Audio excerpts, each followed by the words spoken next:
Welcome to the Arnold's training series. We're going to cover some of the best training principles from the man, the myth, the legend, Arnold Schwarzenegger. In this video, we're going to cover some of the more generic training principles, and then we're going to get a bit more specific during the next episodes.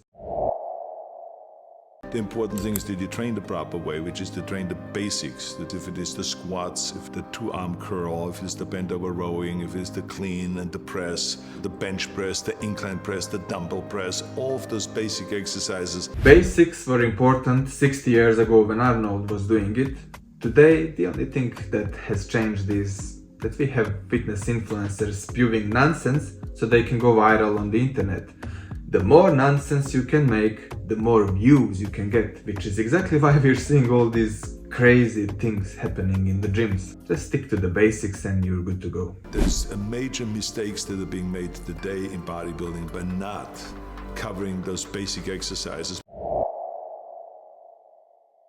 I think the important thing is that you always go all out in every set and that you really don't save yourself for the next set, because that's another big mistake that a lot of people make. They say, okay, I'm going to do 20 sets, so I better take it easy in the third and fourth set and then the fifth set and then the 10th set because I still have 10 sets to go. But that's the wrong approach. Each set ought to be going all out. Arnold has a great point there. Most people underestimate how hard they are training. As soon as they start feeling the slightest form of discomfort, they give up. That's gonna work during your first, maybe second year of training. But when you reach a bit more advanced levels, you'll be required to pick up your training intensity if you want to keep making progress. It gets harder and harder, and most people are just not able to take it. You need to be a bit tougher on yourself. You need to go through at least a little bit of discomfort if you want to grow. But the key thing is to set little goals, to do the training every day, to eat the right way, and you're gonna go and hit those marks. And then you move the bar higher, It is really exciting to do that, and you feel that with hard work, you can achieve the goals and you can become successful. This is the best lifting advice Arnold could give you in just 20 seconds. Let's say you set the goal for yourself to add 20 pounds to your bench press. Now every time you sit on the bench, you will push yourself as hard as you can, making small steps towards the goal that you set for yourself. Eventually you're gonna get there, and now you move the bar higher and try to add another 10 pounds to your bench. And you constantly try to make progress and get better and stronger, and that's what's it all about. The muscle responds differently if we do a pushing exercise and a pulling exercise. Let's say, for instance, with bench press and with chin-ups. So it worked much better when we did a set of bench press, and immediately after that went to the chin-up bar and did a set of chin-ups. By that time, the pectoral muscle has rested, so now it's time again to go back and to do the bench press. First of all, you train twice as fast, and number two, it's a better pump. The muscle responds better to that. You get more definition and muscle separation by doing that. So it really worked well, and sometimes we even not just did a superset, but we did 3-4 sets. I think supersets and triple sets and quadruple sets and all of those kind of things created that kind of extra fire in the muscle. Supersets are one of the most important techniques to use in the gym. There are two ways to actually use them. First way is to save time.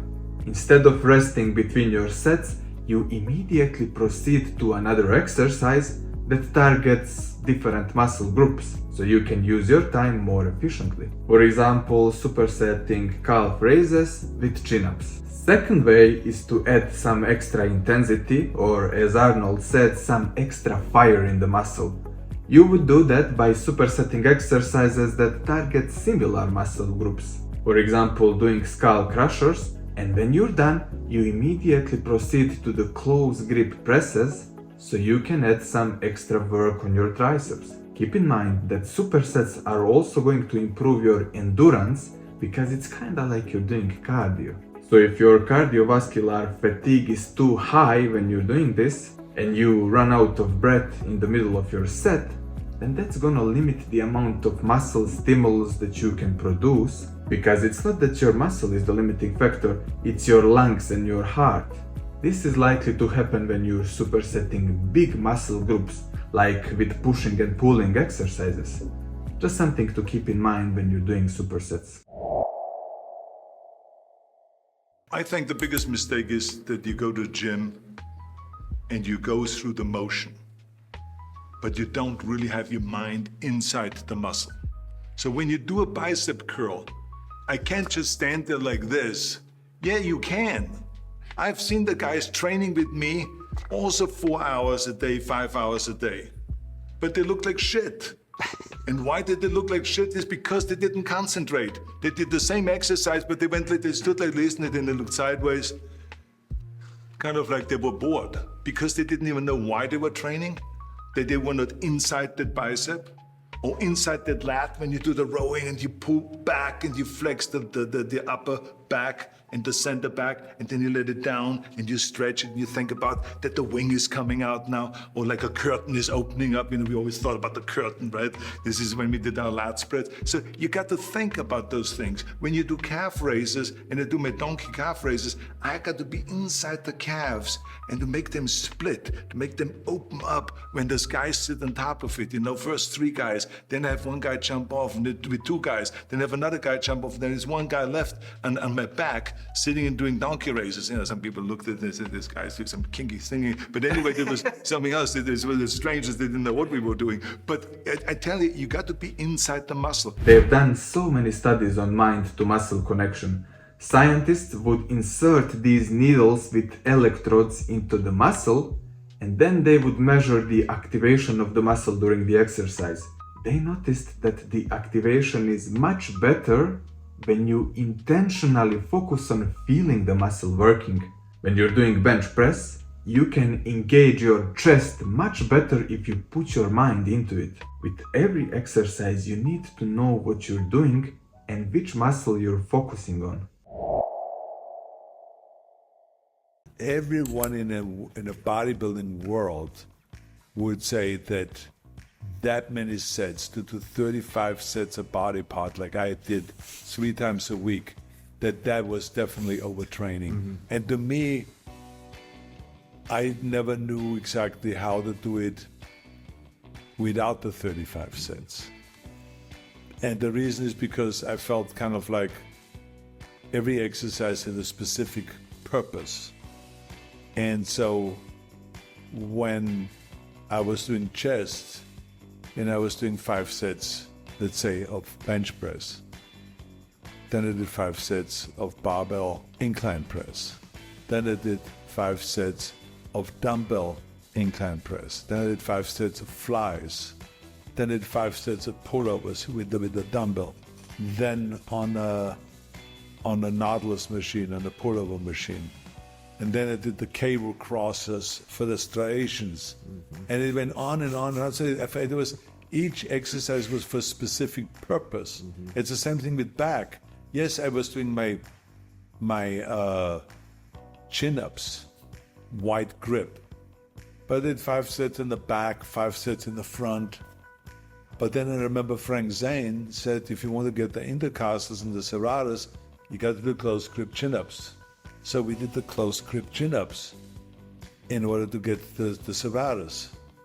So, but then it was bent over rowing. It was the T-bar rowing with the big plates on it, pounding it against the chest, boom, boom, like this. But then it was also the barbell rowing where I could lift it further up in order to reach the chest with the bar and off a block or off a bench, standing on top of a bench or a block. Then there was the cable rowing, because they go way to the front and way to the back. And so this is how it goes on and on and on, that pull downs.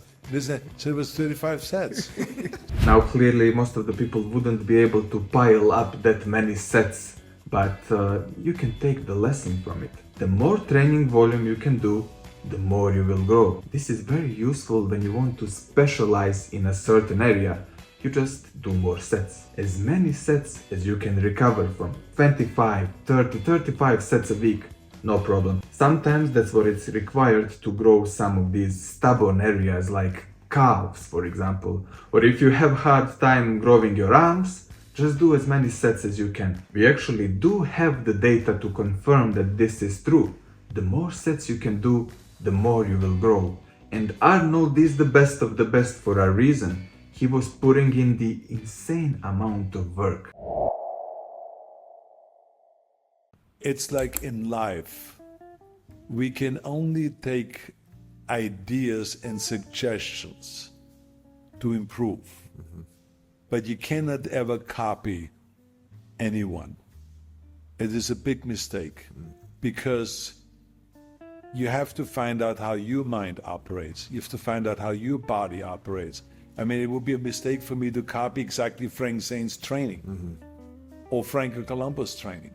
Franco did only 10 sets of thighs because his thighs got big very, very quickly. And I had this long thighs. I had to do much more. So everyone trained differently. Everybody has weak points. And everyone's weak points are different. You know, mine was always, it was hard to get the tricep or to get thighs. So for Franco, it was hard to get the longer bicep. He was at the short bicep, the longer bicep, and to get the outer calves.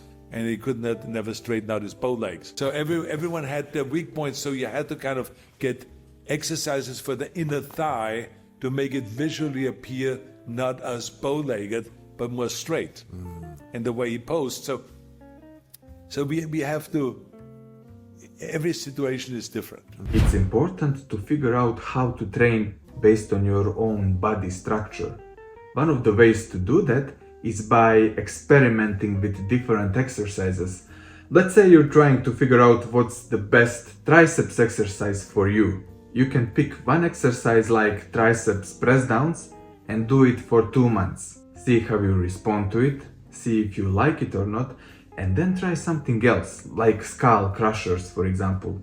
Do that for another 2 months, and then maybe you can try, let's say, bodyweight triceps extensions. Once you experimented with all these different variations, you will know which ones are the best for you, and now you can rotate a couple of these effective exercises that you enjoy doing, and you do that from mesocycle to mesocycle so that you can get the best results and so that your workouts are less monotonous. That's all I got for this video. If you need any help with getting in shape, you can join my online coaching platform.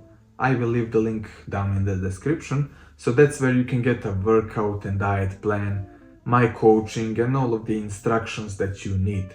Thank you guys for watching. Bye.